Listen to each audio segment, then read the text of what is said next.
ये आप टोपियां बेचते हैं? ये दुकान इनका अपना है। ये दुकान मैं पूछ रहा हूँ कि आप टोपियां बेचते हैं? कल बेचते हैं इस तरह। अगर ठीक है, ये अच्छे कारोबार करें, अच्छे बंदे हैं आप, लेकिन एक याद में रह के आप इनके साथ तावन करें। अब हमारे दुकानदार व्हील बैलेंसिंग का काम करता है, उसने कोस्टर ऊपर लगा ली, वो रोड तक कोस्टर, उसको मैंने मना किया है कि नेक्स्ट टाइम छोटी लगा, ये जो आपने लगाया हुआ ये इधर लगा, इधर से उतार के।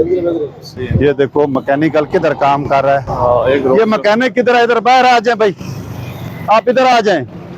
हेलो भाई, बाहर आ जाए, छोटे बाहर आ जाए, वो इधर आ जाए, बाहर आ जाए, बाहर आ जाए।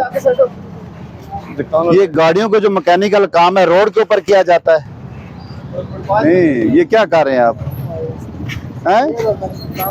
नहीं, रोड पे नहीं, अंदर आपका काम है। वो गाड़ी फारिग, सिर्फ 10 मिनट का काम होता है। 1 मिनट का काम है। वो गाड़ी फारिग होके जाए, फिर आप उसकी जगह गाड़ी लगाएं। नेक्स्ट टाइम अगर रोड के ऊपर आपने काम किया तो मैं गाड़ी समेत ले जाऊंगा, FIR दूंगा।